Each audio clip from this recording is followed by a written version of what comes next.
നമസ്കാരം എല്ലാ പ്രേക്ഷകർക്കും 9 മണി വാർത്തയിലേക്ക് സ്വാഗതം. നോക്കാം ഈ മണിക്കൂറിലെ പ്രധാന വാർത്തകൾ ആദ്യം. ശബരിമല സ്വർണ്ണക്കൊള്ളയിൽ രേഖകൾ തേടി ഇഡി. എഫ്ഐആറിന്റെ അടക്കം പകർപ്പിനായി ഇഡി നൽകിയ അപേക്ഷയിൽ വിധിയെന്ന അപേക്ഷ പരിഗണിക്കുന്നത് കൊല്ലം വിജിലൻസ് കോടതി. വിവരങ്ങൾ കൈമാറുന്നതിൽ കുഴപ്പമില്ലെന്ന് പ്രോസിക്യൂഷൻ. സന്ദീപ് വാര്യരുടെ മുൻകൂർ ജാമ്യാപേക്ഷയിൽ വിധിയുന്ന രഞ്ജിത പുളിക്കലിന്റെ മുൻകൂർ ജാമ്യാപേക്ഷയും തിരുവനന്തപുരം പ്രിൻസിപ്പൽ സെഷൻസ് കോടതി പരിഗണിക്കും. അതിജീവിതയുടെ വിവരങ്ങൾ വെളിപ്പെടുത്തിയ കേസിൽ സന്ദീപ് വാര്യർ 4ാം പ്രതി.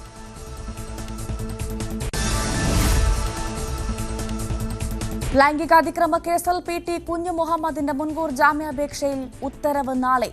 വ്യാജ കേസാണെന്നായിരുന്നു കുഞ്ഞു മുഹമ്മദ് കോടതിയിൽ പറഞ്ഞത്. ശക്തമായ തെളിവുണ്ടെന്ന് പ്രോസിക്യൂഷൻ വാദം. CCTV ദൃശ്യങ്ങൾ കോടതിയിൽ ഹാജരാക്കി പോലീസ്.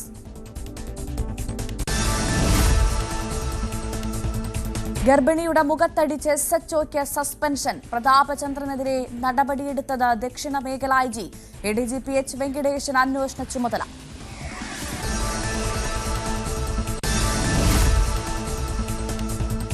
TP കേസ് പ്രതികളിൽ നിന്ന് ഉൾപ്പെടെ പണം കൈപ്പറ്റിയ DIG വിനോദ് കുമാറിനെ സസ്പെൻഡ് ചെയ്തേക്കും. വിജിലൻസ് ഡയറക്ടർ ഇന്ന് റിപ്പോർട്ട് നൽകും. ചട്ടം ലംഘിച്ച് DIG ജയിലുകൾ സന്ദർശിച്ചെന്ന് കണ്ടെത്തൽ.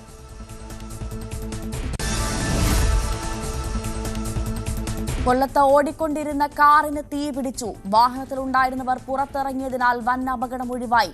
തിരുവനന്തപുരം ചെങ്കോട്ട മലയോര ഹൈവേയിലാണ് അപകടം. കടക്കലിൽ നിന്ന് ഫയർഫോഴ്സ് എത്തി തീയണച്ചു. കാർ പൂർണ്ണമായി കത്തിനശിച്ചു. കത്തിനശിച്ചത് തമിഴ്നാട് സ്വദേശികൾ സഞ്ചരിച്ച വാഹനം.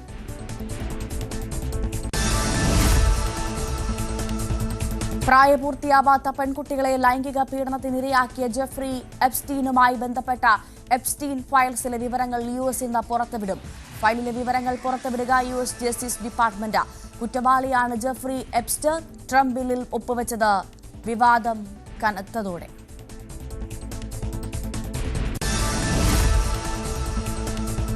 മുതിർന്ന കോൺഗ്രസ് നേതാവ് പൃഥ്വിരാജ് ചവാൻ പറഞ്ഞ രാഷ്ട്രീയ ബോംബ് ഇന്ന് പൊട്ടും. എപ്സ്റ്റീൻ ഫയൽസ് പുറത്തു വന്നാൽ രാഷ്ട്രീയ ഭൂകമ്പം ഉണ്ടാകുമെന്നായിരുന്നു ചവാന്റെ എക്സ്പോസ്റ്റ്. മഹാരാഷ്ട്ര കോൺഗ്രസിനെയും RSSനെയും മഹാരാഷ്ട്ര മുഖ്യമന്ത്രി ദേവേന്ദ്ര ഫട്നാവിസിനെയും ടാഗ് ചെയ്തായിരുന്നു ചവാന്റെ പോസ്റ്റ്. പാർലമെന്റിന്റെ ശൈത്യകാല സമ്മേളനം ഇന്ന് അവസാനിക്കും. VG റാംജി ബിൽ രാജ്യസഭയിൽ ഇന്നലെ അർദ്ധരാത്രിയോടെ പാസാക്കിയത് ബിൽ സെലക്ട് കമ്മിറ്റിക്ക് വിടണമെന്ന പ്രതിപക്ഷ ആവശ്യം തള്ളി. സഭയ്ക്ക് പുറത്ത് പ്രതിഷേധം ശക്തമാക്കാൻ പ്രതിപക്ഷ തീരുമാനം. ദക്ഷിണാഫ്രിക്കയ്ക്കെതിരായ T20 പരമ്പര സ്വന്തമാക്കാൻ ഇന്ത്യ.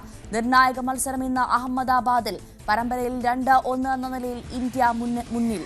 സഞ്ജു സാംസൺ ഓപ്പണറായേക്കും.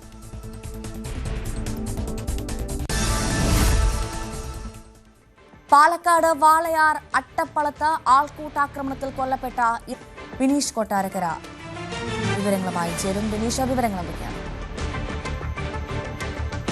വിനീഷിലേക്ക് എത്താം. ശബരിമല സ്വർണ്ണപ്പാളി കേസുകളിലെ FIR ഉൾപ്പെടെയുള്ള രേഖകളുടെ സർട്ടിഫൈഡ് പകർപ്പ് ആവശ്യപ്പെട്ട് എൻഫോഴ്സ്മെന്റ് ഡയറക്ടറേറ്റ് നൽകിയ അപേക്ഷയിൽ ഇന്ന് വിധിയുണ്ടാകും.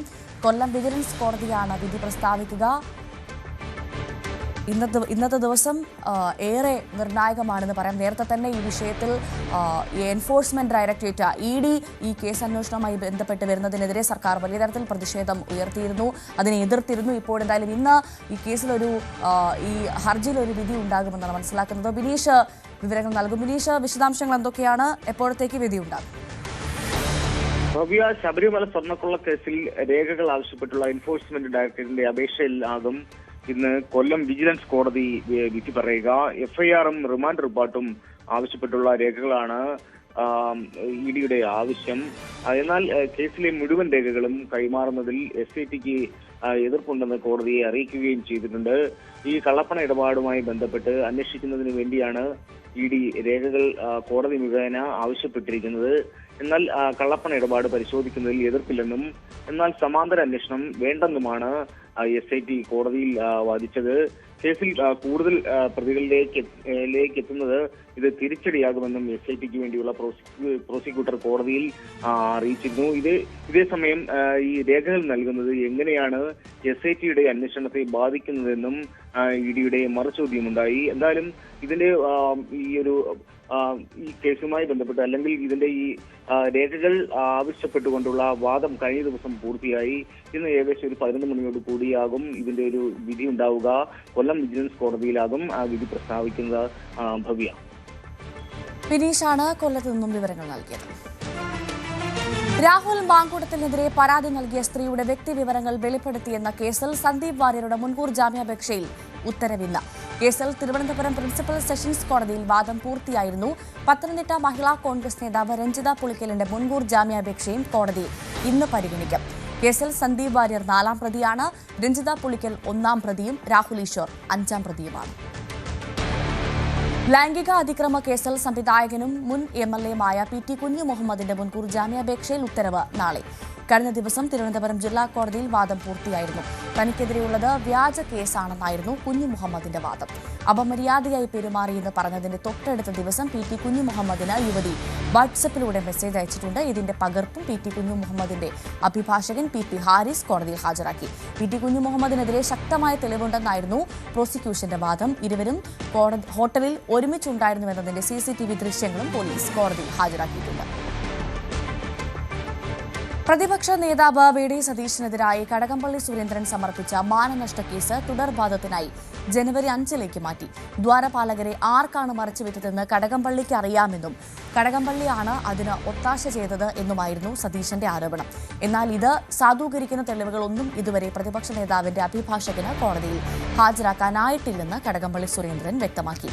അതേസമയം കോടതി നടപടികളുടെ പേരിൽ വന്ന തെറ്റായ വാർത്തകളുടെ ഉത്തരവാദിത്തം തങ്ങൾക്കില്ലെന്ന് പ്രതിപക്ഷ നേതാവ് VD സതീശന്റെ അഭിഭാഷകൻ കോടതിയെ അറിയിച്ചു. എറണാകുളത്ത് ഗർഭിണിയുടെ മുഖത്തടിച്ച സംഭവത്തിൽ SHO പ്രതാപചന്ദ്രന് സസ്പെൻഷൻ. ദക്ഷിണ മേഖല IG-യാണ് സസ്പെൻഡ് ചെയ്തത്. പ്രതാപചന്ദ്രനെതിരെ അടിയന്തര നടപടിക്ക് മുഖ്യമന്ത്രി DGPക്ക് നിർദ്ദേശം നൽകിയിരുന്നു. ADGP H വെങ്കിടേഷനാണ് അന്വേഷണ ചുമതല. നിലവിൽ അരൂർ സ്റ്റേഷനിൽ ഉദ്യോഗസ്ഥനാണ് പ്രതാപചന്ദ്രൻ. അതേസമയം പ്രതാപചന്ദ്രന്റെ വിശദീകരണം തള്ളിയ പരാതിക്കാരി നിയമപരമായി മുന്നോട്ടു പോകുമെന്നും വ്യക്തമാക്കി.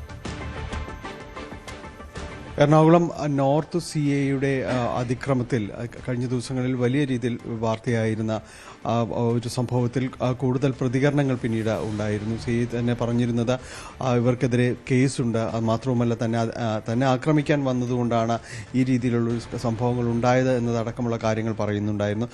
നമുക്കൊപ്പം ആ ദമ്പതികൾ തന്നെ ചേരുന്നു. എന്ത് അവിടെ സംഭവിച്ചു, എന്തായിരുന്നു ഇത്തരം കാര്യങ്ങളുടെ ഒരു പ്രതികരണം എന്നത് ചോദിക്കാം. ബെഞ്ചു, ഇതിൽ CA പറയുന്നത് തന്നെ അതിക്രമിക്കാൻ വരുന്നു, അതുകൊണ്ടാണ് ഈ സംഭവം ഉണ്ടായത്, മാത്രവുമല്ല നിങ്ങൾക്കെതിരെയും വേറെ കേസുകൾ ഉണ്ടായിരുന്നു എന്നെല്ലാമാണ് പറയുന്നത്. എന്താണ് എൻ്റെ ഒരു വാസ്തവം?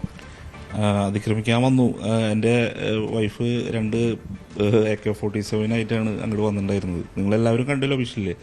അപ്പോൾ പിന്നെ കേസ് കാര്യങ്ങളിൽ സംസാരിച്ചിട്ടുള്ളത് ഞാൻ അവർക്ക് മറുപടി ഞാൻ കാലത്ത് തൊട്ടിട്ട് ന്യൂസുകളിൽ കൊടുക്കുന്നുണ്ട്. അത് നിങ്ങൾക്കും അന്വേഷിച്ച് അറിയാൻ പറ്റും എൻ്റെ പേരിൽ എന്തെല്ലാം കേസുകളുണ്ട്, എന്തൊക്കെയാണ് കാര്യങ്ങൾ. ഒരാൾ ഒരു കേസിൽ പ്രതിയായി, പക്ഷേ അത് പ്രതിയാവുന്നത് എങ്ങനെയാണ്? കോടതി വിധിച്ച് അതിൽ സാക്ഷി കഴിയുമ്പോഴാണ് പ്രതിയാവുന്നത്. പുള്ളി ക്രിമിനൽ എന്നാണ് എന്നെ വിശേഷിപ്പിച്ചിട്ടുള്ളത്. ഓക്കെ, കുഴപ്പമില്ല. അപ്പോൾ പുള്ളി ക്രിമിനലല്ലേ? ഇപ്പോൾ നടക്കുന്ന കാര്യത്തിലും പുള്ളി ക്രിമിനലല്ലേ? ആണോ?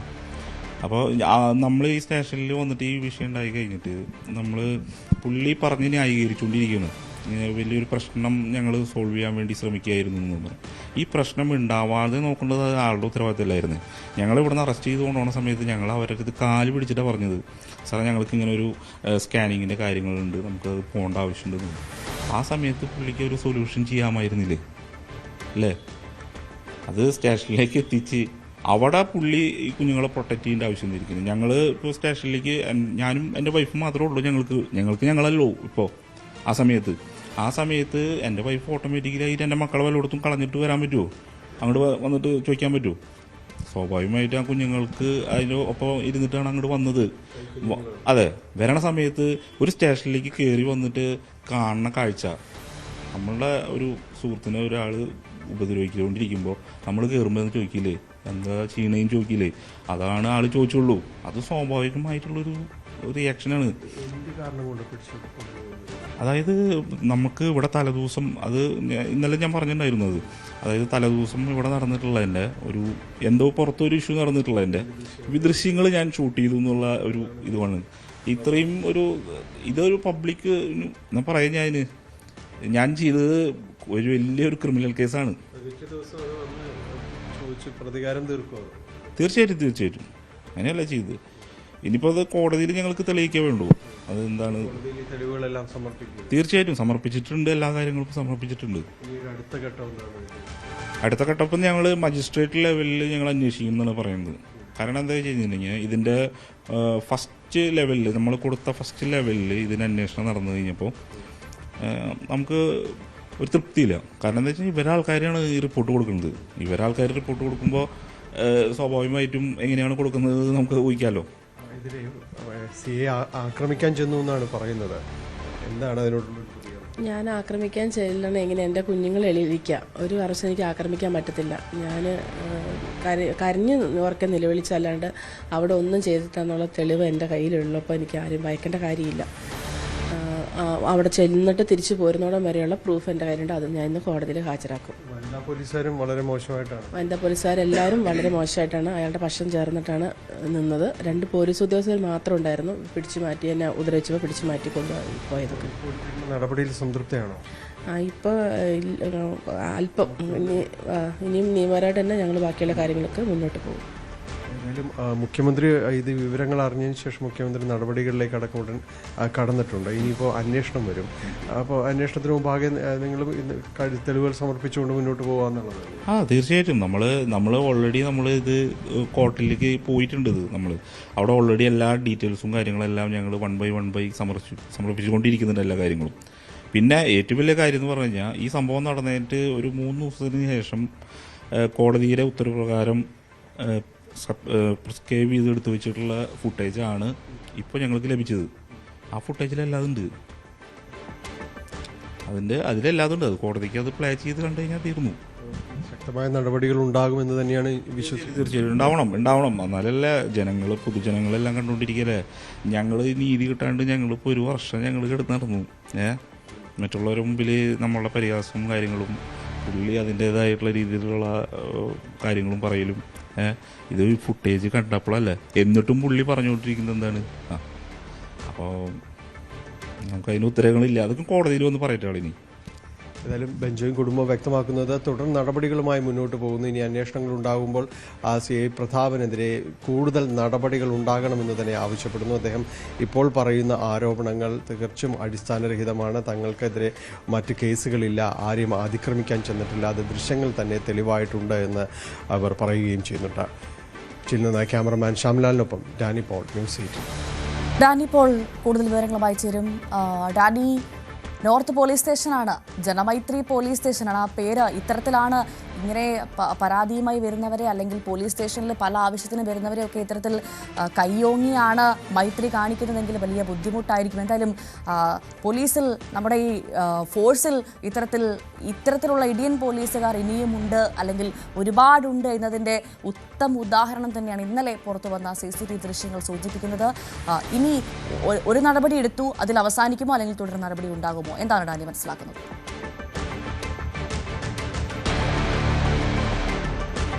ഇതിൽ തുടർ നടപടികൾ ഉണ്ടാകുമെന്ന് തന്നെയാണ്. കാരണം ഇപ്പോൾ അന്വേഷണ വിധേയമായിട്ടൊരു സസ്പെൻഷനിലേക്ക് വന്നു. പക്ഷേ ഇത് അന്വേഷണം നടത്തേണ്ടതുണ്ട്. അന്വേഷണത്തിലേക്ക് പോയതിനു ശേഷമേ കൂടുതൽ കടുത്ത നടപടികളിലേക്ക് നീങ്ങാൻ വഴി. എന്ത് ന്യായീകരണങ്ങൾ പറഞ്ഞാലും ശരി, ഒരു സ്ത്രീക്കെതിരെയാണ് ഈ ഒരു അതിക്രമം നടന്നിരിക്കുന്നത്. 2 കൈക്കുഞ്ഞുങ്ങൾ അവരുടെ കയ്യിലുണ്ട്, അവർ ഗർഭിണിയാണ്. ഇതെല്ലാം തന്നെ പറയും. നമ്മൾക്ക് തന്ന അഭിമുഖത്തിൽ പറയുന്നുണ്ട്, അന്ന് സ്കാനിങ്ങിന് പോകേണ്ടതായിരുന്നു, അത് അദ്ദേഹത്തോട് പറഞ്ഞു, ഇന്ന് ഒഴിവാക്കാവോ എന്ന് ചോദിച്ചു, അതിന് അനുവദിച്ചില്ല എന്നാണ് പറയുന്നത്. നിങ്ങൾ ഇന്ന് വന്നേ പറ്റുമോ എന്ന് പറഞ്ഞ് പിടിച്ചുകൊണ്ട് പോവുകയായിരുന്നു.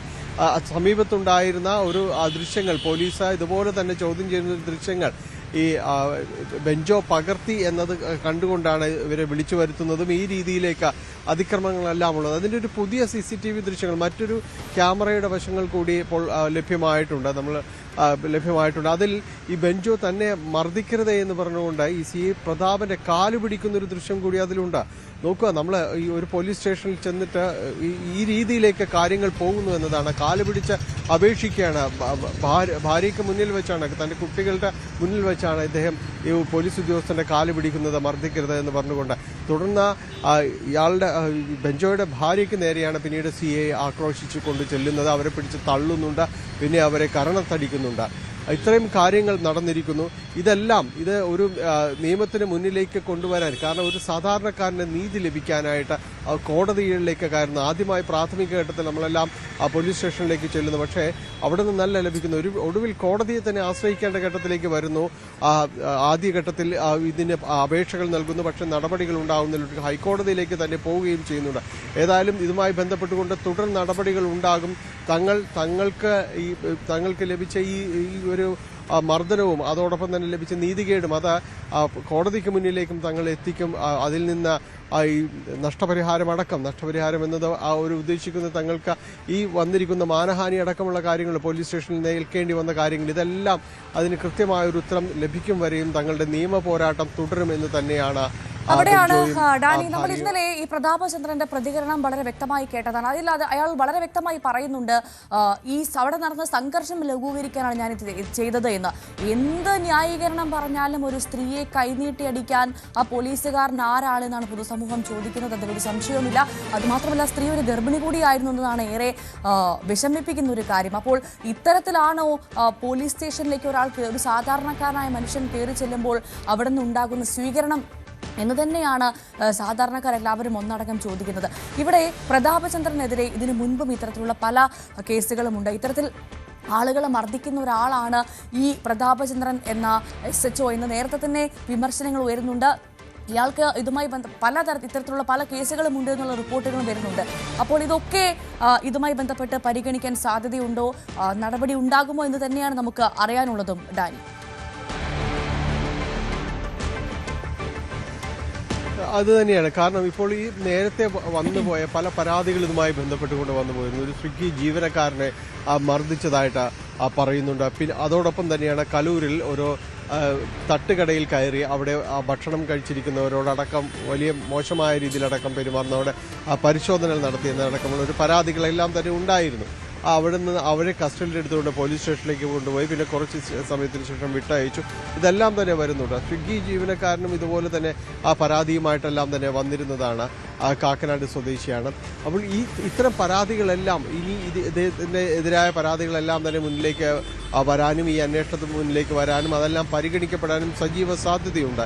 എന്ത് ന്യായീകരണം ഇതിന് പറഞ്ഞാലും ഒരുപക്ഷെ ഈ മയക്കുമരുന്ന് മാഫിയ അത്തരം കാര്യങ്ങൾക്ക് വേണ്ടിയുള്ള പരിശോധനകളായിരുന്നു താൻ നടത്തിയിരുന്നത്, ചില ഇടപെടലുകൾ വേണ്ടി വന്നിരിക്കുക, ഇങ്ങനെ പല ന്യായീകരണങ്ങളുമുണ്ട്. പക്ഷേ ഇതിനിടയിൽ പെട്ടുപോകുന്ന നിരപരാധികളെ തിരിച്ചറിയാൻ കൂടി കണ്ണുണ്ടാകണം, കഴിവുണ്ടാകണം. എങ്കിൽ മാത്രമേ അതൊരു നീതിപാലകനാകാനായിട്ട് സാധിക്കുകയുള്ളൂ. അങ്ങനെ സാധിച്ചിട്ടില്ല എന്നതിൻ്റെ വളരെ വ്യക്തമായൊരു ഉത്തരം തന്നെയാണ് ഈ ദൃശ്യങ്ങൾ. തീർച്ചയായും നമ്മൾ ആ ദൃശ്യങ്ങളാണ് കാണുന്നത്. അത് പുതിയ ദൃശ്യങ്ങൾ കൂടിയാണ്. സ്ത്രീ തൻ്റെ കുഞ്ഞുങ്ങളുമായി സ്റ്റേഷനിലോട്ട് വരുന്നു. ഇന്നലെ പുറത്തു വന്നതുമായി ബന്ധപ്പെട്ടുള്ള കൂടുതൽ ദൃശ്യങ്ങളാണ് ഇപ്പോൾ പ്രേക്ഷകർ കണ്ടുകൊണ്ടിരിക്കുന്നത്. അവർ പുറത്തുനിന്ന് 2 കൈക്കുഞ്ഞുങ്ങളെയും എടുത്തുകൊണ്ട് സ്റ്റേഷനിലേക്ക് തൻ്റെ ഭർത്താവിനെ കാണാൻ എത്തുന്ന ഒരു സ്ത്രീയാണ്. അവർ പോലീസുകാരോട് സംസാരിക്കുന്നു, അവരോട് മാറി നിൽക്കാൻ പറയുന്നു.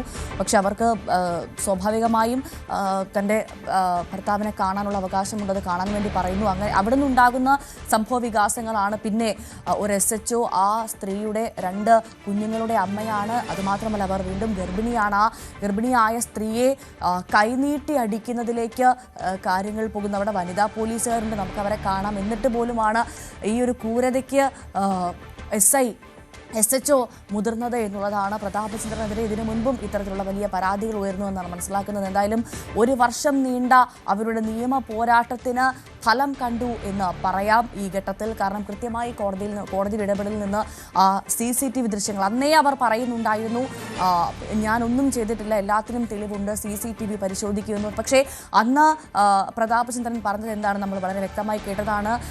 ആ സ്ത്രീയാണ് അവിടെ പ്രശ്നമുണ്ടാക്കിയത്, അല്ലാതെ ഒന്നും ചെയ്തിട്ടില്ല എന്ന് അന്നേ പ്രതാപചന്ദ്രൻ പറയുന്നുണ്ടായിരുന്നു. പക്ഷേ അയാൾ പറഞ്ഞതെല്ലാം കള്ളമായിരുന്നു എന്ന് തെളിയിക്കുന്ന സത്യം ഒരു നാൾ പുറത്തു വരും എന്ന് പറയുന്നത് പോലെ തന്നെ ആ സത്യമാണിപ്പോൾ CCTVയുടെ രൂപത്തിൽ പുറത്തു വന്നിരിക്കുന്നത്. അവർക്ക് നീതി ലഭിച്ചേ മതിയാകുള്ളതിൽ തുടർ നടപടികളുമായി മുന്നോട്ട് പോകുമെന്ന് തന്നെയാണ് ഇപ്പോൾ സ്ത്രീയും അവരുടെ കുടുംബവും ഒന്നടങ്കം പറയുന്നത്. ഡാനി പോളാണ് വിശദവിവരങ്ങൾ നൽകിയത്. തിരിച്ചെത്താം ഇടവേളയ്ക്ക് ശേഷം.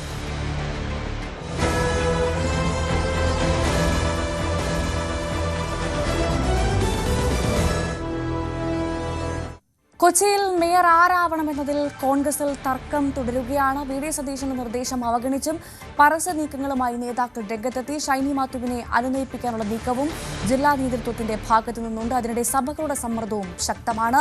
ഡാനി പോൾ വിവരങ്ങളുമായി ചേരും. ഡാനി, ഇന്നലെ ഈ വിഷയത്തിൽ നമ്മൾ പ്രതികരിച്ചതാണ്.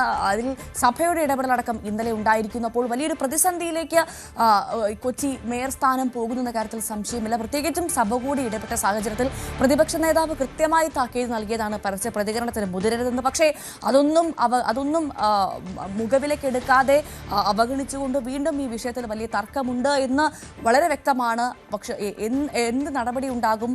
ആരായിരിക്കും കൊച്ചിയിൽ മേയറാവാൻ സാധ്യതയുള്ളത്? ആർക്കാണ് നിലവിൽ മുൻതൂക്കമുള്ളത്? ഡാനി, എന്താണ് മനസ്സിലാക്കാൻ സാധിക്കുന്നത്?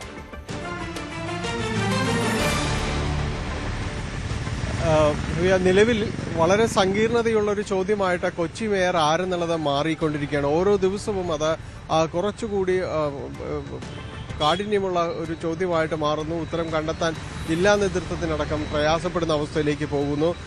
ഇതിൽ പ്രധാനമായും തന്നെ ഇപ്പോൾ ലത്തീൻ സഭ കഴിഞ്ഞ ദിവസം കൂടി ഒരു അവകാശവാദം ഉന്നയിച്ചതോടെയാണ് കാര്യങ്ങൾ കുറച്ചുകൂടി സങ്കീർണതയിലേക്ക് നീങ്ങുന്നത്. കാരണം സഭയുടെ ഒരു പ്രാതിനിധ്യം വേണം എന്നത് പറയുന്നു. സഭ ആവശ്യപ്പെടുന്നത് 2 സ്ഥാനാർത്ഥികളാണ് സഭയ്ക്ക്, അതായത് ഈ സഭ ലത്തീൻ സമുദായാംഗമായിട്ട് ഉണ്ടായിരുന്നത്. അതൊന്ന് വി.കെ. മിനിമോളും മറ്റൊന്ന് ഷൈനി മാത്യുവുമാണ് ഉള്ളത്. അപ്പോൾ ഇതിൽ ഈ ഒരു 3 പേരുടെ ലിസ്റ്റാണ് ജില്ലാ നേതൃത്വത്തിനടക്കം കൊച്ചി മേയർ സ്ഥാനാർത്ഥിയായിട്ട് പരിഗണിക്കപ്പെടുന്നത്. അത് KPCC general secretary Deepthi Mary വർഗീസും വി.കെ. ഷൈനി മോളും അതോടൊപ്പം തന്നെ ഷൈനി മാത്യുവുമാണ്.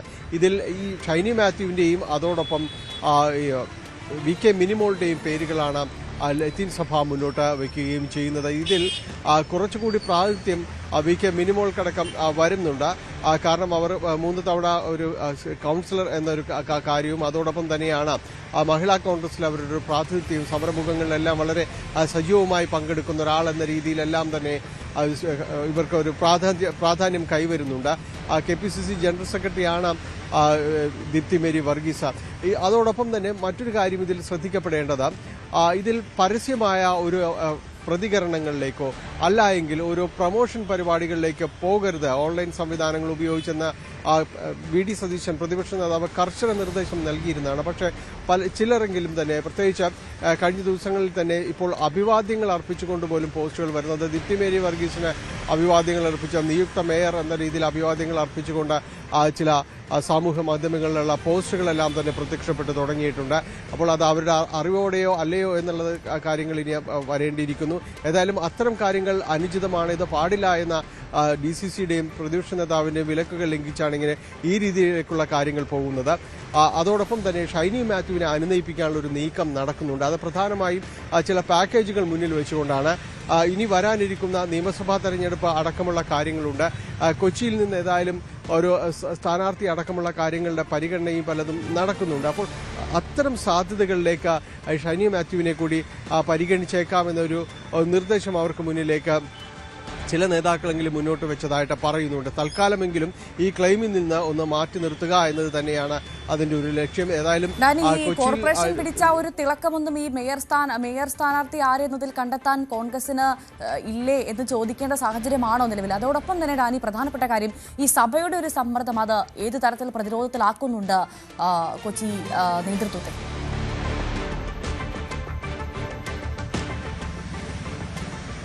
ഇതില് ഈ മേയർ സ്ഥാനാർത്ഥിയെ ചൊല്ലിയുള്ള തർക്കം വലിയ രീതിയിൽ തന്നെ പ്രതിസന്ധിയിലായിരിക്കുന്നുണ്ട് കോൺഗ്രസിനെ. കാരണം വളരെ തിളക്കമാർന്ന ഒരു വിജയം കോൺഗ്രസിന് UDF സംവിധാനത്തിന് നേടാനായിട്ട് കഴിഞ്ഞിട്ടുണ്ട്. 47 സീറ്റുകളുടെ വലിയ ഭൂരിപക്ഷമുണ്ട്. 43 സീറ്റുകൾ കോൺഗ്രസിന് തനിച്ചുള്ളതാണ്. ഇനിയിപ്പോൾ ഡെപ്യൂട്ടി മേയർ സ്ഥാനത്തെക്കുറിച്ച് ലീഗ് അവകാശവാദം ഉന്നയിച്ചാൽ പോലും അതിനെ മറികടക്കുവാനുള്ള മെജോറിറ്റി കോൺഗ്രസിനുണ്ട്. പക്ഷേ ഈ തിളക്കമെല്ലാം തന്നെ ഇത്തരം ഈ ചർച്ചകൾ നീണ്ടുപോകുന്നതിലൂടെ വലിയ രീതിയിൽ ആശയക്കുഴപ്പങ്ങൾ സൃഷ്ടിക്കുന്നുണ്ട്. കാരണം കോൺഗ്രസിന്റെ കയ്യിലേക്ക് ഇത്തരം കാര്യങ്ങൾ വരുമ്പോൾ ഈ രീതിയിലുള്ള തർക്കങ്ങൾ ഉന്നയിക്കാൻ സഭ കൂടി പുറത്തു നിന്ന് അവരുടെ പ്രതിനിധിയെ വേണമെന്ന് ആവശ്യപ്പെടുന്ന ഘട്ടത്തിലേക്കെല്ലാം എത്തുന്നു. സഭ ഈ ഒരു ആവശ്യം ഉന്നയിച്ചുകൊണ്ട് മാറി നിൽക്കുകയാണ് ഇപ്പോൾ ചെയ്യുന്നത്. തങ്ങൾക്ക് പരിഗണന വേണമെന്നത് പറയുന്നു. കാരണം ലത്തീൻ സഭയ്ക്ക് എറണാകുളത്തുള്ള സ്വാധീനം ആർക്കും പ്രത്യേകിച്ച് പറഞ്ഞു കൊടുക്കേണ്ടതില്ല. അത് എറണാകുളം അസംബ്ലി മണ്ഡലമാണ്, ലോക്സഭാ മണ്ഡലമാണെങ്കിലും കൊച്ചി പോലുള്ള പ്രദേശമാണ്. എല്ലായിടത്തും വളരെ നിർണായക ശക്തി തന്നെ. ഈ ജയിച്ചു വന്ന കൗൺസിലർമാർ ഏതാണ്ട് 15ഓളം പേർ പോലും ഈ ഇതിലുണ്ട്, ലത്തീൻ സഭയെ പ്രതിനിധാനം ചെയ്യുന്നുണ്ട്. അപ്പോൾ അവരെ ഒരു അവകാശവാദത്തെ കുറച്ച് കാണാനും സാധിക്കില്ല. പക്ഷേ ആ അവകാശവാദം കുറച്ചെങ്കിലും പ്രയോജനപ്പെടുന്നത് ഒരുപക്ഷെ വി കെ മിനിമോൾക്കായിരിക്കും. കാരണം അവരുടെ ഒരു പ്രായോഗികതയും കാര്യങ്ങളും എല്ലാം തന്നെ വരുമ്പോഴേക്കും കുറച്ച് ഒരു ക്ലെയിം അവർക്ക് അനുകൂലമാവുന്നൊരു സാഹചര്യത്തിലേക്ക് എത്തുന്നുണ്ട്. എന്തായാലും ഇപ്പോൾ കാര്യങ്ങൾ വളരെ സങ്കീർണമായിട്ട് തന്നെയാണ് പോകുന്നതെന്ന കാര്യത്തിൽ സംശയമൊന്നുമില്ല. ഡൽഹിയിൽ ഇപ്പോൾ പാർലമെന്റ് സമ്മേളനത്തിൽ പങ്കെടുക്കുന്ന ഹൈബി ഈഡൻ എം പി കൂടി തിരിച്ചെത്തിയതിനു ശേഷമായിരിക്കും ഇത് സംബന്ധിച്ച ഒരു അന്തിമ തീരുമാനത്തിലേക്ക് എത്തുക. ഹൈബി ഈഡൻ മാത്രമല്ല, മറ്റ് ജില്ലയിൽ നിന്നുള്ള മറ്റ് എം പി കൂടിയുണ്ട്, ബെന്നി ബെഹനാൻ അടക്കമുള്ളവരുണ്ട്. അപ്പോൾ ഇവർ കൂടി എത്തിയതിനു ശേഷമായിരിക്കും ഇത്തരം കാര്യങ്ങളിൽ ഒരു അന്തിമ തീർപ്പിലേക്ക് പോവുക. എന്തായാലും ഈ തിളക്കമുള്ളൊരു വിജയത്തെ മറികടക്കുന്ന രീതിയിലേക്ക് ഈ മേയർ ചർച്ചകൾ എത്തിക്കഴിഞ്ഞിരിക്കുന്നു എന്ന കാര്യത്തിൽ സംശയമൊന്നുമില്ല. ഡാനി പോളാണ് വിവരങ്ങൾ നൽകിയത്. കോഴിക്കോട് കോർപ്പറേഷൻ ഭരണം സമവായത്തിലൂടെ മുന്നോട്ട് കൊണ്ടുപോകുമെന്ന് LDF മേയർ സ്ഥാനാർത്ഥി ഒ സദാശിവൻ ന്യൂസ് 18നോട്. പാളയം മാർക്കറ്റ് അടക്കമുള്ള വിഷയങ്ങളിൽ മറുവശത്തുള്ള അംഗങ്ങളെയും കേൾക്കും. ഡെപ്യൂട്ടി മേയർ മുസാഫിർ അഹമ്മദിന്റെ തോൽവി ഞെട്ടിച്ചു. അപ്രതീക്ഷിതമായാണ് മേയർ സ്ഥാനാർത്ഥിയായി പാർട്ടി നിയോഗിച്ചതെന്നും സദാശിവൻ. കോഴിക്കോട് കോർപ്പറേഷനിലെ മേയർ സ്ഥാനാർത്ഥിയായി ഒ സദാശിവനെ പാർട്ടി നിശ്ചയിച്ചിരിക്കുകയാണ്. നമുക്കൊപ്പം അദ്ദേഹം തന്നെയുണ്ട്. എങ്ങനെയാണ് ഈ തെരഞ്ഞെടുപ്പിനെ കാണുന്നത്? നേരത്തെയൊക്കെ വലിയ ഭൂരിപക്ഷം പാർട്ടിക്ക് ഒറ്റയ്ക്ക് ജയിക്കാനുള്ള ഭൂരിപക്ഷം മുന്നണിക്കുണ്ടായിരുന്നു. വിജയിക്കുമെന്ന് പ്രതീക്ഷയുണ്ട്? തീർച്ചയായിട്ടും മുമ്പ് കാലത്തെ പോലെയല്ല. മുമ്പ് ഒരു കാലത്തും ഇങ്ങനെ ഒരു സ്ഥിതി ഉണ്ടായിരുന്നില്ല. എന്നിരുന്നാലും കോഴിക്കോട് ഒറ്റക്കക്ഷി എന്നുള്ള നിലയ്ക്ക് ഇടതുപക്ഷ ജനാധിപത്യ മുന്നണി 35 സീറ്റിലാണ് ഇപ്പോൾ വിജയിച്ചിരിക്കുന്നത്. എന്നാൽ 41 പേര് അങ്ങേ ഭാഗത്തുണ്ട് താനും. അതുകൊണ്ട് തന്നെ തീർച്ചയായിട്ടും ഇനി അങ്ങോട്ടുള്ള കോർപ്പറേഷൻ്റെ ഭരണത്തിൽ പ്രതിപക്ഷ കക്ഷികളുടെ കൂടി സഹകരണത്തോടു കൂടെ തന്നെ മുന്നോട്ട് പോകണം. അങ്ങനെ തന്നെ കഴിയുള്ളൂ. അങ്ങനെ മുന്നോട്ട് പോകണം എന്ന് തന്നെയാണ് കരുതുന്നത്. അപ്പോൾ നഗരത്തിൻ്റെ വികസന കാര്യത്തിൽ, ജനങ്ങളുടെ ക്ഷേമ കാര്യത്തിലെല്ലാം നഗരത്തിലെ എല്ലാവർക്കും ഒരേ കാഴ്ചപ്പാടാണ്. അതുകൊണ്ട് തന്നെ അത്തരം കാഴ്ചപ്പാടുകളിൽ ഇവരെ യോജിപ്പിച്ച് നിർത്തി ഈ താല്പര്യങ്ങൾ മുൻനിർത്തി മുന്നോട്ട് പോകാൻ വേണ്ടി കഴിയും.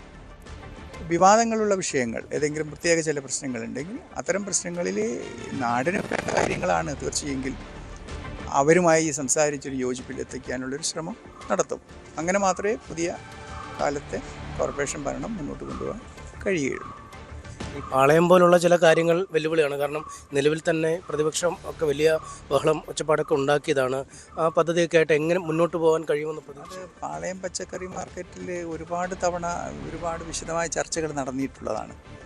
അത്തരം ചർച്ചകളിൽ കുറേയേറെ കാര്യങ്ങളിൽ ഒരു യോജിപ്പിലെത്തിയിട്ടുണ്ട്. പക്ഷേ ഇപ്പോഴും ചില വിഷയത്തിൻ്റെ അകത്ത് വിയോജിപ്പുകൾ നിലനിൽക്കുന്നു. ആ വിയോജിപ്പുകളാണ് ഇത് ഇപ്പോൾ അങ്ങനെ ചില വിവാദങ്ങളായിട്ട് നിൽക്കുന്നത്. ആ വിയോജിപ്പുള്ള കാര്യങ്ങളിൽ ഉണ്ടാവുന്ന ഈ അഭിപ്രായ വ്യത്യാസങ്ങൾ കൂട്ടായി ഇരുന്ന് പരിഹരിച്ച് മുന്നോട്ട് പോകണം എന്നാണ് ആഗ്രഹിക്കുന്നത്. അതിനുള്ളൊരു സാധ്യതകൾ എല്ലാ കക്ഷികളുമായി ബന്ധപ്പെട്ട് സംസാരിച്ച് അതിനുള്ളൊരു ശ്രമം നടത്തും. അതൊരു നഗരത്തിന് വേണ്ടുന്ന പദ്ധതിയാണല്ലോ. അതുകൊണ്ട് വിയോജിപ്പുകളെ യോജിപ്പുകളാക്കി മാറ്റാനുള്ള ഒരു പരിശ്രമം എൻ്റെ ഭാഗത്തുനിന്ന് തീർച്ചയായിട്ടും ഉണ്ടാവും എന്നാണ് സൂചിപ്പിക്കാനുള്ളത്. താങ്കൾ കക്ഷി നേതാവ് കൂടിയായിരുന്നു. പക്ഷേ ഒരുപാട് ക്ഷേമ പ്രവർത്തനങ്ങൾ ചെയ്ത ഒരു കൗൺസിൽ, സർക്കാരിൻ്റെ ഭാഗത്തുനിന്നും വലിയ കാര്യമായ പിന്തുണ ഉണ്ടായിരുന്നു. പക്ഷേ ഇങ്ങനെ ഒരു വിധി പ്രതീക്ഷിച്ചിരുന്നോ? എന്താണ് കോർപ്പറേഷൻ സംഭവിച്ചത്? ഞാൻ മനസ്സിലാക്കുന്നത് കോഴിക്കോട് കോർപ്പറേഷൻ നടപ്പിലാക്കിയ ഒട്ടേറെ വികസന പ്രവർത്തനങ്ങളുണ്ട്. ആ വികസന പ്രവർത്തനങ്ങൾ ജനങ്ങൾക്ക് അനുഭവവേദ്യമായതാണ്. അതൊന്നും ശരിയായിരുന്നില്ല എന്നൊന്നും ജനം വിലയിരുത്തുന്നിട്ടില്ല. അതൊക്കെ ഇപ്പോഴും ശരി തന്നെയാണ്. കാരണം അത്രയേറെ വികസനങ്ങളാണ് കഴിഞ്ഞ 5 വർഷക്കാലത്ത് കോഴിക്കോട് പട്ടണത്തിൻ്റെ അകത്ത് നടപ്പിലാക്കിയത്. അതിൽ ഒരു രാഷ്ട്രീയ പ്രസ്ഥാനത്തിനും, ഞങ്ങളുടെ കൗൺസിലിലെ വ്യത്യസ്ത രാഷ്ട്രീയ പാർട്ടിയിലുള്ള കൗൺസിലർമാർക്ക് പോലും അക്കാര്യത്തിൽ ആക്ഷേപം ഉണ്ടായിരുന്നില്ല. എന്നാൽ ഈ തോൽവിക്ക് കാരണമായ കാര്യങ്ങൾ കോഴിക്കോട് കോർപ്പറേഷനിലെ വികസനങ്ങൾ നടക്കാത്തതിൻ്റെ ഭാഗത്തിലാണെന്ന് ഞാൻ കാണുന്നില്ല. അത് മറ്റ് രാഷ്ട്രീയ കാരണങ്ങളുണ്ടാവാം. അത് കോഴിക്കോട് കോർപ്പറേഷനിൽ മാത്രമല്ലല്ലോ ഇങ്ങനെ സംഭവിച്ചത്, പല സ്ഥലത്തും സംഭവങ്ങളുണ്ടായല്ലോ. അപ്പോൾ അതിൻ്റെയൊക്കെ കാരണം രാഷ്ട്രീയപരമായി തന്നെ പാർട്ടി തലത്തിൽ, മുന്നണി തലത്തിൽ ഒക്കെ പരിശോധിച്ച് കണ്ടെത്തേണ്ട കാര്യങ്ങളാണ്. ഏതായിരുന്നാലും കോർപ്പറേഷനിൽ ഉണ്ടായിട്ടുള്ള ഏതെങ്കിലും തരത്തിലുള്ള കുറവുകളോ പ്രയാസങ്ങളോ ഉണ്ടെങ്കിൽ അത് സൂക്ഷ്മമായി പഠിച്ച് മനസ്സിലാക്കി അത് തിരുത്തി മുന്നോട്ട് പോകാൻ ആവശ്യമായ കാര്യങ്ങൾ കോർപ്പറേഷൻ എന്നുള്ള നിലയ്ക്ക് അതിൻ്റെ ഭാഗത്തു നിന്നുണ്ടാകും. ഈ ഡെപ്യൂട്ടി മേയർ മുസാഫറിൻ്റെ തോൽവി അതൊരു ഞെട്ടിക്കുന്ന തോൽവി തന്നെ ആയിരുന്നല്ലേ? അദ്ദേഹമായിരുന്നു ഒരുപക്ഷെ മേയർ ആകുമെന്ന് ഏറെ സാധ്യത. അതെ, കോഴിക്കോട്ട് പ്രധാനപ്പെട്ട സഖാവായിരുന്നു മുസാഫർ. കോഴിക്കോട് കോർപ്പറേഷൻ്റെ വികസന പ്രവർത്തനങ്ങൾ മുന്നോട്ട് കൊണ്ടുപോകുന്നതിന് നേതൃത്വപരമായ പങ്ക് വഹിച്ചിട്ടുള്ള ആളാണ് അദ്ദേഹം. ഈ കൗൺസിലിൽ യഥാർത്ഥത്തിൽ ഈ കൗൺസിലിൻ്റെ നേതൃത്വം കൊടുക്കേണ്ട ആളാണ്. അത്രയേറെ കഴിഞ്ഞ 5 വർഷക്കാലത്തെ അദ്ദേഹത്തിൻ്റെ അധ്വാനം എന്ന് പറയുന്നത് നമുക്കൊക്കെ കൂടെ വർക്ക് ചെയ്യുന്ന ആളെന്ന് എനിക്ക് മനസ്സിലാക്കാൻ കഴിയുന്നത് അത്രയേറെയാണ്. ജീവിതത്തിൽ വലിയൊരു സമയം അതിനുവേണ്ടി സമർപ്പിക്കപ്പെട്ടതായിരുന്നു. പക്ഷേ എന്താണെന്നറിയില്ല, ഒരു പരാജയം പറ്റി. എന്താണോ അതിൻ്റെ പരാജയത്തിൻ്റെ കാരണം എന്നുള്ളത് പരിശോധിക്കേണ്ടതാണ്. അത് ആ തലത്തിൽ പരിശോധിക്കും. അതുകൊണ്ടൊരു അപ്രതീക്ഷിതമായിരുന്നു അല്ലേ അദ്ദേഹത്തിനൊരു പകരക്കാരനായി പെട്ടെന്ന് വരെ? പക്ഷേ അദ്ദേഹത്തിന് പകരക്കാരനാവണമെന്ന് ആഗ്രഹിക്കുന്നില്ല. കാരണം എന്നേക്കാൾ വളരെ ഉയർന്ന നിലയിൽ പ്രവർത്തിക്കുന്ന ഒരു സഖാവാണ്. തീർച്ചയായും എൻ്റെയൊക്കെ മനസ്സിലുള്ള ആഗ്രഹം എന്ന് പറയുന്നത് സഖാവിനെ പോലുള്ള ആൾ തന്നെയായിരുന്നു ഉത്തമൻ എന്ന് തന്നെ വിശ്വസിക്കുന്നു. പക്ഷേ എന്തോ സാഹചര്യങ്ങൾ ഇങ്ങനെ വന്നതുകൊണ്ട് അങ്ങനെ വരേണ്ടി വന്നു. ആ ഒരു സാഹചര്യത്തിൽ മാക്സിമം ഉയർന്നു പ്രവർത്തിക്കാൻ ആവശ്യമായ കാര്യം ചെയ്യുക എന്നുള്ളത് തന്നെയാണ് ഞാൻ കാണുന്നത്. വലിയൊരു പോസ്റ്റാണ്. കാരണം ഈ കോഴിക്കോട് നഗര പിതാവ് എന്ന് വെച്ചാൽ ഒരുപാട് പ്രമുഖരും പ്രഗത്ഭരുമൊക്കെ ആളുകളിരുന്നാണ്. പിന്നെ സാധാരണ ഒരു നഗരത്തിലുപരി ചില സാംസ്കാരികമായ ഒരുപാട് ഔന്നത്യമുള്ളൊരു നഗരം കൂടിയാണ്. അങ്ങനെ ഒരു നഗരത്തിൻ്റെ പിതാവാകാൻ അവസരം ലഭിക്കുന്നതിന് താങ്കൾ എങ്ങനെയാണ്? തീർച്ചയായിട്ടും അതൊരു ഭാഗ്യമായിട്ട് കരുതുന്നു കേട്ടോ. അതൊരു വലിയ, നിങ്ങൾ പറഞ്ഞതുപോലെ അതൊരു വലിയ സ്ഥാനമാണ് കോഴിക്കോട് നഗരത്തിൻ്റെ നഗരപിതാവ് എന്ന് പറയുമ്പോൾ. പക്ഷേ നാം പറയല്ലോ സാധാരണ സ്നേഹത്തിലൂടെ എല്ലാറ്റിനെയും ഏത് വിഭാഗമാവട്ടെ, ഏത് ജനവിഭാഗമാവട്ടെ, ഏത് പ്രശ്നങ്ങളാവട്ടെ, അതിനെയെല്ലാം തന്നെ വളരെ സമചിത്തത്തോടുകൂടി സ്നേഹത്തോടുകൂടി ഇടപെട്ട് കൈകാര്യം ചെയ്യുക എന്നുള്ളതാണ് ഏറ്റവും പ്രധാനം. അങ്ങനെ പരിഹരിക്കാൻ കഴിയുന്ന ഒട്ടേറെ പ്രശ്നങ്ങളുണ്ട്. അപ്പോൾ പരമാവധി ഇത്തരം എല്ലാ വിഭാഗങ്ങളുമായുള്ള സൗഹൃദവും ബന്ധങ്ങളും സ്നേഹവും നിലനിർത്തി നഗരവികസനത്തിൻ്റെ കാര്യത്തിൽ ഒരു യോജിപ്പിലേക്ക് എത്തിക്കുന്നതിനുള്ള ഒരു മുൻകൈ എടുത്തുകൊണ്ട് പ്രവർത്തിക്കുക എന്നുള്ളത് തന്നെയാണ് ഞാൻ കാണുന്നത്. എന്തായാലും സൗഹൃദം, സമഭാവന, സ്നേഹം, സമവായം, ഇതാണ് ഇദ്ദേഹം ആദ്യം തന്നെ പറഞ്ഞു വയ്ക്കുന്നത്. എന്തായാലും തീർച്ചയായും ഭൂരിപക്ഷമില്ലാത്ത ഒരു കൗൺസിലാണ്. അതുകൊണ്ട് ആ ഒരു പാതയിൽ കൂടി നഗര വികസന പരിപാടികളുമായി മുന്നോട്ട് പോകാൻ കഴിയുമെന്ന പ്രതീക്ഷ തന്നെയാണ് ഉള്ളതും. തദ്ദേശ തെരഞ്ഞെടുപ്പിൽ പ്രധാന മുന്നണികളുടെ വോട്ടുകളിൽ ഏറ്റക്കുറച്ചിലുകൾ കാണപ്പെടുമ്പോൾ SDPIയുടെയും വെൽഫെയർ പാർട്ടിയുടെയും ഗ്രാഫ് ഉയരുകയാണ്. 2015 നിന്ന് 10 വർഷങ്ങൾ പിന്നിടുമ്പോൾ 63 സീറ്റുകളാണ് SDPI കൂട്ടിച്ചേർത്തത്. 33 സീറ്റുകൾ വെൽഫെയർ പാർട്ടിയും ഒപ്പം ചേർത്തു. തദ്ദേശ തെരഞ്ഞെടുപ്പിൽ പ്രധാന മുന്നണികളുടെ വോട്ടുകളിൽ ഏറ്റക്കുറച്ചിലുകൾ കാണപ്പെടുമ്പോൾ SDPIയുടെയും വെൽഫെയർ പാർട്ടിയുടെയും ഗ്രാഫ് ഉയരുന്നു എന്നുള്ള റിപ്പോർട്ടുകളാണ് ഇപ്പോൾ പുറത്തു വരുന്നത്. നമ്മളത് ഈ കഴിഞ്ഞ തെരഞ്ഞെടുപ്പിൽ തന്നെ വളരെ വ്യക്തമായി കണ്ടതാണ്. ഒറ്റയ്ക്ക് മത്സരിച്ച 102 സീറ്റുകളാണ് SDPI നേടിയത്. UDF പിന്തുണയോടെ വെൽഫെയർ പാർട്ടി നേടിയത് 75 സീറ്റുകൾ എന്നുള്ള കണക്കുകളൊക്കെ കഴിഞ്ഞ ദിവസം തന്നെ പുറത്തു വന്നിരുന്നു. തദ്ദേശ സ്വയംഭരണ സ്ഥാപനങ്ങളിലേക്കുള്ള തെരഞ്ഞെടുപ്പിലാണ് 102 സീറ്റ് നേടി SDPI ഇപ്പോൾ മുന്നിട്ട് നിൽക്കുന്നത്.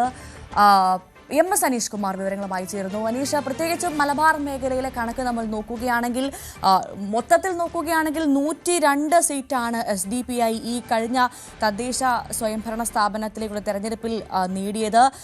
ത്രിതല പഞ്ചായത്തുകളിലേക്കുള്ള തെരഞ്ഞെടുപ്പിൽ ഗ്രാമ ബ്ലോക്ക് പഞ്ചായത്തുകളിലും മുനിസിപ്പാലിറ്റി, കോർപ്പറേഷൻ എന്നിവിടങ്ങളിലും അടക്കം SDPI തന്റെ സാന്നിധ്യം അറിയിച്ചിട്ടുണ്ട്. അപ്പോൾ SDPIയുടെയും വെൽഫെയർ പാർട്ടിയുടെയും ഗ്രാഫ് അത് മുകളിലോട്ട് തന്നെയാണ്.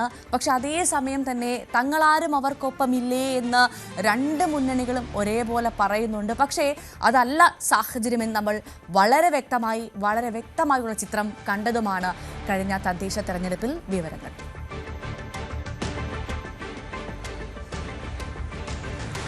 തീർച്ചയായും ഭവ്യ, ഇരു പാർട്ടികളും നേരത്തെ പലപ്പോഴും 2 മുന്നണികൾക്കൊപ്പം, അല്ലെങ്കിൽ ഒരു ഭാഗത്ത് കോൺഗ്രസും അല്ലെങ്കിൽ ഒരു ഭാഗത്ത് CPM ഒക്കെ നേതൃത്വം നൽകുന്ന മുന്നണികൾക്കൊപ്പമാണ് എന്ന് ആവർത്തിക്കുന്നു. പക്ഷേ ഇത്തവണ ഇരുപക്ഷവും പറയുന്നത് തങ്ങൾ ഒറ്റയ്ക്ക് തെരഞ്ഞെടുപ്പിൽ മത്സരിച്ചു എന്നാണ്. പക്ഷേ നമുക്ക് സൂക്ഷ്മമായി പരിശോധിക്കുമ്പോൾ പലയിടത്തും ചില സഖ്യങ്ങൾ ഉള്ളതായി കാണാം. പ്രത്യേകിച്ചും വെൽഫെയർ പാർട്ടി കോൺഗ്രസ് സഖ്യത്തെക്കുറിച്ചൊക്കെ ആദ്യഘട്ടത്തിൽ തുറന്ന് സമ്മതിക്കുന്നുണ്ടായിരുന്നില്ല. പരസ്പര ധാരണ ഉണ്ട് എന്ന് പോലും പറയുന്നുണ്ടായിരുന്നില്ല. പക്ഷേ തെരഞ്ഞെടുപ്പ് കഴിയുമ്പോൾ കഴിയുമ്പോഴാണ് നേതാക്കളും ഈ പ്രവർത്തകരുമൊക്കെ ഈ വെൽഫെയർ പാർട്ടിയുടേതാവട്ടെ അല്ലെങ്കിൽ UDFിൻ്റെതാവട്ടെ പ്രവർത്തകരും നേതാക്കളും ഒക്കെ ഇത്തരത്തിൽ ധാരണ ഉണ്ടായിരുന്നു, പ്രാദേശിക തലത്തിൽ നീക്കുപോക്കുണ്ടായിരുന്നു എന്ന് പറയുന്നത്. മറുവശത്ത് SDP ആവട്ടെ ഒരു ഉപാധികളുമില്ലാതെ LDFിന് പിന്തുണ നൽകും എന്ന് നേരത്തെ തന്നെ അറിയിച്ചിരുന്നു. പക്ഷേ തെരഞ്ഞെടുപ്പിന് ശേഷം അവരോട് ചോദിക്കുമ്പോൾ അവർ അത്തരമൊരു സഖ്യമുണ്ടായിരുന്നു എന്ന് സമ്മതിക്കുന്നില്ല. കാരണം ഇടതുപക്ഷത്തിന് കാര്യമായ നേട്ടമുണ്ടാക്കാൻ കഴിയാത്ത ഒരു തെരഞ്ഞെടുപ്പാണ് കടന്നുപോയത്. അത്തരമൊരു സാഹചര്യത്തിലാണ് പ്രത്യേകിച്ചും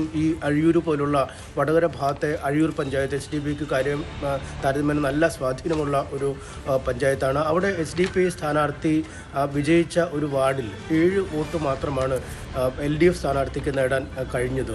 അത്തരത്തിൽ ഈ ചില വോട്ടിംഗ് പാറ്റേണുകളൊക്കെ പലയിടത്തും ദൃശ്യമാണ്. പക്ഷേ തങ്ങൾക്കവിടെ തീരെ സ്വാധീനമില്ലാത്ത ഒരു വാർഡാണ് എന്നാണ് LDF വിശദീകരിക്കുന്നത്. LDFിന് സ്വാധീനമില്ലാത്ത വാർഡിൽ ഈ ഏറ്റവും ജനകീയനായ സ്ഥാനാർത്ഥിയിലേക്ക് വോട്ടുകൾ വന്നതാവാം എന്നൊക്കെയാണ് SDP അവിടെ പറയുകയും ചെയ്യുന്നത്.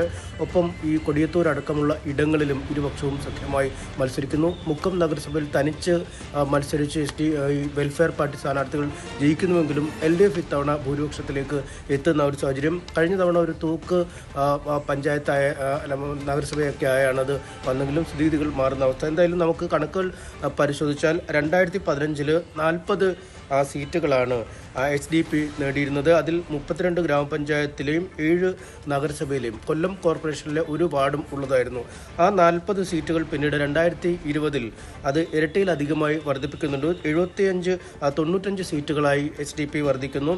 75 പഞ്ചായത്തുകൾ, ഒരു ബ്ലോക്ക് പഞ്ചായത്ത്, 18 നഗരസഭകൾ, ഒരു കോർപ്പറേഷൻ. അതായത് നഗരസഭകളുടെ എണ്ണത്തിൽ വലിയൊരു മാറ്റമാണ് 2020 ഉണ്ടാവുന്നത്. 18 നഗരസഭയും ഒരു കോർപ്പറേഷൻ, കൊല്ലം കോർപ്പറേഷനിലെ ഒരു വാർഡിലും വിജയിക്കുന്ന അവസ്ഥയിലേക്ക് കാര്യങ്ങൾ നീങ്ങുന്നു. പിന്നീട് 2025 പരിശോധിച്ചാൽ ആ 95 സീറ്റുകൾ എന്നത് 103 മാറുന്നു. അതായത് 2015 മുതൽ 2020 വരെയുള്ള ഒരു മാറ്റത്തിനത്രയും പോകുന്നതല്ലെങ്കിലും ഒട്ട് ചോർച്ച ഉണ്ടാവുന്നില്ല എന്നതാണ് ശ്രദ്ധേയം. അതിൽ 91 ഗ്രാമപഞ്ചായത്ത് സീറ്റുകൾ സംസ്ഥാനത്തൊട്ടാകെ നേടുന്നു. 8 നഗരസഭാ സീറ്റുകൾ, അത് പത്തനംതിട്ട, ആലപ്പുഴ, കോട്ടയം, മലപ്പുറം, കണ്ണൂർ ജില്ലകളിലെ. പക്ഷേ ഈ നഗരസഭാ സീറ്റുകളുടെ എണ്ണത്തിൽ മാറ്റമുണ്ട്.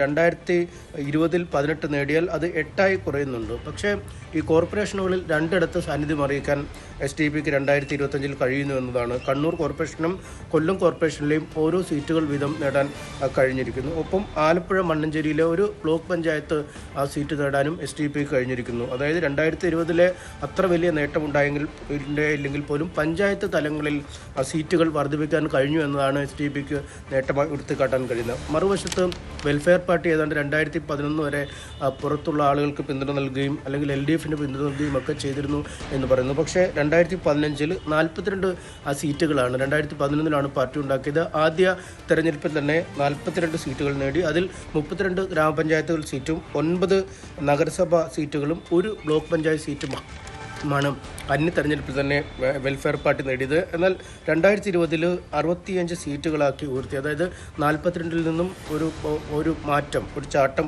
പ്രകടമാണ്. 49 ഗ്രാമപഞ്ചായത്ത് സീറ്റുകൾ ആ വർഷം നേടുന്നു. 14 നഗരസഭാ സീറ്റുകളും ഒരു ബ്ലോക്ക് ഡിവിഷനും ഒരു കോർപ്പറേഷനിലെ സീറ്റും വെൽഫെയർ പാർട്ടിക്ക് നേടാൻ കഴിയുന്നുണ്ട്. 2025 എത്തുമ്പോൾ അത് വീണ്ടും വർദ്ധിപ്പിക്കുന്നു. 75 സീറ്റുകളാണ് ഇത്തവണ വെൽഫെയർ പാർട്ടി നേടിയിരിക്കുന്നത്. സഖ്യമില്ലാതെ തനിച്ച് മത്സരിച്ച് നേടിയ സീറ്റുകളെന്നാണ് വെൽഫെയർ പാർട്ടി പറയുമ്പോഴും സംസ്ഥാന വ്യാപകമായി തന്നെ പലയിടങ്ങളിലും UDFുമായി കൃത്യമായ ധാരണകളുടെ അടിസ്ഥാനത്തിലാണ് മത്സരിച്ചത്. 56 ഗ്രാമപഞ്ചായത്ത് വാർഡുകളിലേക്കാണ് ഈ വെൽഫെയർ പാർട്ടി സ്ഥാനാർത്ഥികൾ ജയിച്ചത്. 3 ബ്ലോക്ക് പഞ്ചായത്ത്, അത് മലപ്പുറം ജില്ലയിൽ തന്നെയാണ് 3 ബ്ലോക്ക് പഞ്ചായത്ത് ഡിവിഷനുകളിലേക്ക് വിജയിക്കാൻ വെൽഫെയർ പാർട്ടി കഴിഞ്ഞത്. 16 നഗരസഭകളിലേക്ക് വിജയിക്കാൻ കഴിഞ്ഞു. അത് പല ജില്ല, മലപ്പുറം, ആലപ്പുഴ, കോഴിക്കോട്, എറണാകുളം, കോട്ടയം, തൃശ്ശൂർ എന്നിങ്ങനെ പലയിടങ്ങളിലായി 16 നഗരസഭാ സീറ്റുകൾ, അതായത് നഗരസഭാ സീറ്റുകളുടെ എണ്ണത്തിലാണ് മാറ്റം വന്നിരിക്കുന്നത്. 2020 14 നിന്നും 16 ഉയർത്തി. അങ്ങനെ ഈ SDP-ക്കും വെൽഫെയർ പാർട്ടിക്കും ഒരു ക്രമാനുബന്ധമായ പുരോഗതിയാണ് ഉണ്ടാകുന്നത്. മറ്റു പാർട്ടികളുടെ വോട്ട് വീതത്തിൽ ഈ ഏറ്റക്കുറച്ചിലുകളൊക്കെ ഉണ്ടാകുമ്പോഴും വർധന വോട്ട് വീതത്തിൽ വരുത്താൻ കഴിയുന്നു എന്നതാണ് നമ്മൾ ഈ തെരഞ്ഞെടുപ്പിനെ നോക്കിക്കാണേണ്ടത്. KMS അനീഷ് കുമാറാണ് വിശദ വിവരങ്ങൾ നൽകിയത്. TP കേസ് പ്രതികളിൽ നിന്ന് ഉൾപ്പെടെ പണം കൈപ്പറ്റിയ DIG വിനോദ് കുമാറിനെതിരെ കൂടുതൽ കണ്ടെത്തലുകൾ. തലസ്ഥാനത്തെ കുപ്രസിദ്ധ ഗുണ്ടകൾക്ക് വേണ്ടിയും വിനോദ് കുമാർ പണം കൈപ്പറ്റിയെന്നാണ് കണ്ടെത്തൽ. ഓം പ്രകാശുമായും പുത്തൻപാലം രാജേഷുമായും ബന്ധമുള്ളവരുടെ അക്കൗണ്ടുകളിൽ നിന്നും വിനോദ് കുമാറിന്റെ അക്കൗണ്ടിലേക്ക് പണമെത്തി. അതേസമയം വിജിലൻസ് ഡയറക്ടർ പോലീസ് മേധാവിക്ക് വൈകാതെ റിപ്പോർട്ട് സമർപ്പിക്കും. ഉന്നത ഉദ്യോഗസ്ഥനായതിനാൽ അച്ചടക്ക നടപടി എന്തെന്നതിൽ ആഭ്യന്തര വകുപ്പ് തീരുമാനമെടുക്കും. ഡാൻ കുര്യൻ നൽകും വിവരങ്ങൾ. ഡാൻ, ഈ DIG വിനോദ് കുമാറിന് കുപ്രസിദ്ധ ഗുണ്ടകളുമായി അടക്കമുള്ള ബന്ധത്തിന്റെ കൂടുതൽ വിവരങ്ങളാണ് ഇപ്പോൾ പുറത്തു വരുന്നത്. എന്തൊക്കെയാണ് വിശദാംശങ്ങൾ?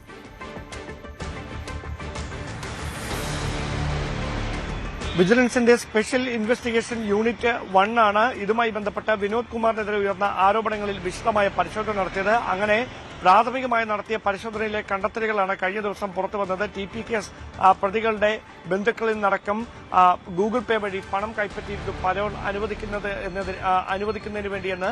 അതിനുശേഷം വീണ്ടും ഈ പരിശോധനകൾ തുടരുന്നതിനിടയിലാണ് ഓം പ്രകാശിന്റെയും പുത്തൻപാലം രാജേഷിന്റെയും സുഹൃത്തുക്കളുടെ അക്കൗണ്ടുകളിൽ നിന്നുകൂടി പണം എത്തിയിട്ടുണ്ട് DIG വിനോദ് കുമാറിന്റെ ഗൂഗിൾ പേ അക്കൗണ്ടിലേക്ക് എന്ന് വിജിലൻസ് ഇപ്പോൾ സ്ഥിരീകരിച്ചിരിക്കുന്നത്. അങ്ങനെയെങ്കിൽ ഇത് വലിയ തരത്തിൽ ഇങ്ങനെ കാപ്പ കേസ് പ്രതികൾക്ക് ജാമ്യം അനുവദിക്കുന്ന കാര്യങ്ങൾക്ക് വേണ്ടി അടക്കം വലിയ തരത്തിൽ പണം കൈപ്പറ്റിയിട്ടുണ്ട് DIG വിനോദ് കുമാർ എന്നാണ് കണ്ടെത്തൽ. നേരത്തെ തന്നെ പുറത്തു വന്നതുപോലെ ഒന്നുകിൽ ഇവർക്ക് പരോൾ ലഭിക്കുന്നതിന് തൊട്ടു മുമ്പോ അതല്ലെങ്കിൽ പരോൾ ലഭിച്ച് പുറത്തിറങ്ങിയതിനു ശേഷമോ ഫോണിൽ വിനോദ് കുമാറുമായി ഇവരുടെ അടുത്ത സുഹൃത്തുക്കളോ ബന്ധപ്പെട്ടതിന്റെ ഫോൺ കോൾ വിശദാംശങ്ങൾ, അതോടൊപ്പം തന്നെ ഈ ട്രാൻസാക്ഷൻ ഹിസ്റ്ററി, ഇതടക്കമുള്ള കാര്യങ്ങളാണ് വിജിലൻസ് ഇപ്പോൾ ലഭിച്ചിരിക്കുന്നത്. അതോടൊപ്പം ഏറ്റവും പ്രധാനപ്പെട്ട കാര്യം, എത്ര നാളായി വിനോദ് കുമാർ ഇങ്ങനെ പണം കൈപ്പറ്റിയിരുന്നു എന്ന കാര്യത്തിൽ ഇപ്പോഴും ഒരു സംശയം നിലനിൽക്കുകയാണ്. അത് സ്ഥിരീകരിക്കുന്നതിനോട് വിശദമായി ബാങ്ക് വിശദാംശങ്ങൾ പരിശോധിക്കേണ്ടതുണ്ടെന്ന നിലപാടിലാണ് വിജിലൻസ്. അതടക്കമുള്ള കാര്യങ്ങളിലേക്ക് അവർ കടന്നിട്ടുമുണ്ട്. അതേസമയം നിലവിലെ കണ്ടെത്തലുകളുടെ അടിസ്ഥാനത്തിൽ വിജിലൻസ് മേധാവി മനോജ് എബ്രഹാം സംസ്ഥാന പോലീസ് മേധാവിക്ക് ഒരു റിപ്പോർട്ട് സമർപ്പിക്കും. ആ റിപ്പോർട്ടിന്റെ അടിസ്ഥാനത്തിൽ ആഭ്യന്തര സെക്രട്ടറി അടക്കം കൂടിയാലോചനകൾ നടത്തിയതിനു ശേഷമായിരിക്കും സർക്കാരുമായി കൂടിയാലോചിച്ച്, ആഭ്യന്തര വകുപ്പുമായി കൂടിയാലോചിച്ച്, ആഭ്യന്തര വകുപ്പിന്റെ തലവൻ കൂടിയായ മുഖ്യമന്ത്രിയുമായി കൂടിയാലോചിച്ച ശേഷം വിനോദ് കുമാറിന്റെ കാര്യത്തിൽ ഏത് തരത്തിലുള്ള ഒരു നടപടിയാണ് വേണ്ടതെന്ന കാര്യത്തിൽ ധാരണയിലേക്ക് എത്തുക. കാരണം ഒരു ഉന്നത പോലീസ് ഉദ്യോഗസ്ഥനെതിരെയാണ് സമാനതകളില്ലാത്ത കൈക്കൂലി ആരോപണം ഉയരുന്നത്. അതുകൊണ്ട് തന്നെ അത് സേനയ്ക്കാകെ അവമതിപ്പുണ്ടാക്കിയെന്ന നിലപാടിലാണ് ആഭ്യന്തര വകുപ്പ്. ആ പശ്ചാത്തലത്തിലായിരിക്കും കടുത്ത നടപടികൾ വിനോദ് കുമാറിനെതിരെ ഉണ്ടായേക്കുമെന്നുള്ള സൂചനകൾ കൂടി പുറത്തുവരുന്നത്.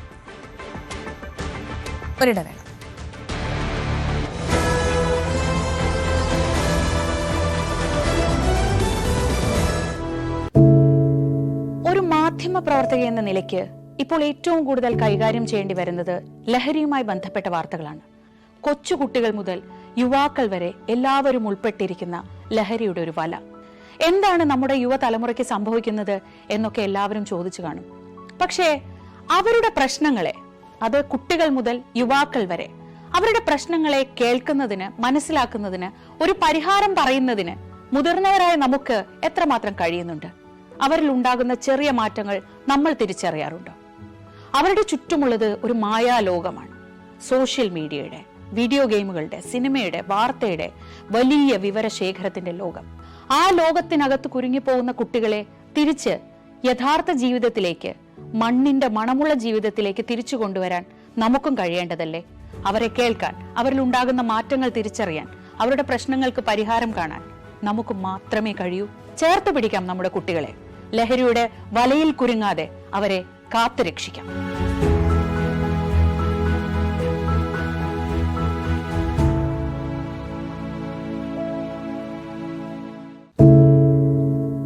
എന്തുപറ്റി നമ്മുടെ നാടിന് എന്ന് ചോദിച്ചു പോകുന്ന കാര്യങ്ങളാണ് ഇപ്പോൾ സംഭവിക്കുന്നത്. എന്തൊക്കെയാണ് നമ്മുടെ യുവതലമുറ തെരുവുകളിൽ കാട്ടിക്കൂട്ടുന്നത്? കൊല്ലാൻ പോലും മടികാട്ടാത്ത ഇവർ സ്വബോധ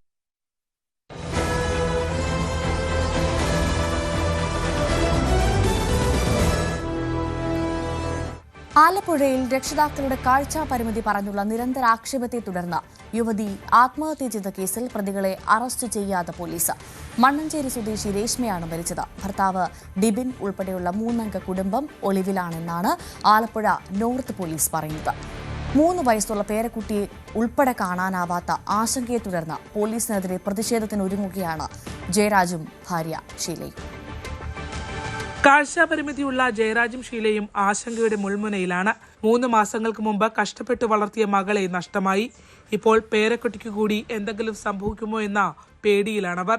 മകൾ രേഷ്മയെ ഭർത്താവായ ഡിബിന്റെ വീട്ടിൽ മരിച്ച നിലയിൽ കണ്ടെത്തിയിട്ട് 3 മാസം കഴിയുന്നു. ഗാർഹിക പീഡനത്തിന് ഡിബിൻ, പിതാവ് ദിലീപ് കുമാർ എന്നിവർക്കെതിരെ പോലീസ് കേസുമെടുത്തു. പിന്നാലെ രേഷ്മയുടെ 3 വയസ്സുകാരിയായ മകൾ തന്നെ അച്ഛൻ അമ്മയെ ഉപദ്രവിച്ചു എന്ന കാര്യം ജയരാജിനോടും ഷീലയോടും പറഞ്ഞിരുന്നു. കുഞ്ഞിനെ പിന്നെ കണ്ടിട്ടില്ലെന്ന് കുടുംബം പറയുന്നു. കൊച്ച് പറയുകയുണ്ടായി ഞങ്ങളോട്, പിന്നെ അമ്മയുടെ ഫോൺ അടിച്ചു പൊട്ടിച്ചു, അമ്മയെ തല്ലി എന്നുള്ളത് നമ്മളെ അടുത്ത് പറഞ്ഞു. അതിനുശേഷം അവർ അവിടെ നിന്ന് ഒളിവിൽ പോയി. പിന്നെ എവിടെയാണെന്ന് പോലും അറിയില്ല. ഞങ്ങളുടെ മോള് പോയി. ഞങ്ങളുടെ മോളുടെ കുഞ്ഞെങ്കിലും ഞങ്ങൾക്ക് എവിടെയുണ്ടെന്ന് ഞങ്ങൾക്ക് അറിയാൻ പറ്റണം. അതുതന്നെയാണ് ഞങ്ങളുടെ ആഗ്രഹം. ദിലീപും ഡിബിനും ഒളിവിലാണെന്ന് നോർത്ത് പോലീസ് പറയാൻ തുടങ്ങിയിട്ട് മാസങ്ങളാകുന്നു. ആലപ്പുഴ ഡിവൈഎസ്പിയാണ് അന്വേഷണ ഉദ്യോഗസ്ഥൻ. നടപടിയെടുക്കാതായതോടെ അന്ധരായ രക്ഷകർത്താക്കൾ ഉൾപ്പെടെ കാഴ്ചാപരിമിതിയുള്ളവർ ചേർന്ന് ആലപ്പുഴ SP ഓഫീസിന് മുന്നിൽ സമരം ചെയ്തിരുന്നു. നീതി കിട്ടാത്തതിൽ കടുത്ത വേദനയിലാണ് ഈ പാവം മനുഷ്യർ. ഇതേവരെ അവരെ കണ്ടെത്തുവാനും അവരെ അറസ്റ്റ് ചെയ്യുവാനും പോലീസുകാർക്ക് സാധിച്ചില്ല. അതിനുപരി നമ്മൾ മുഖ്യമന്ത്രിക്കും DGPക്കും ആലപ്പുഴ SP-ക്കും ഒക്കെ പരാതി നൽകി പുനരന്വേഷണം വേണമെന്ന് ആവശ്യപ്പെട്ടിരുന്നു.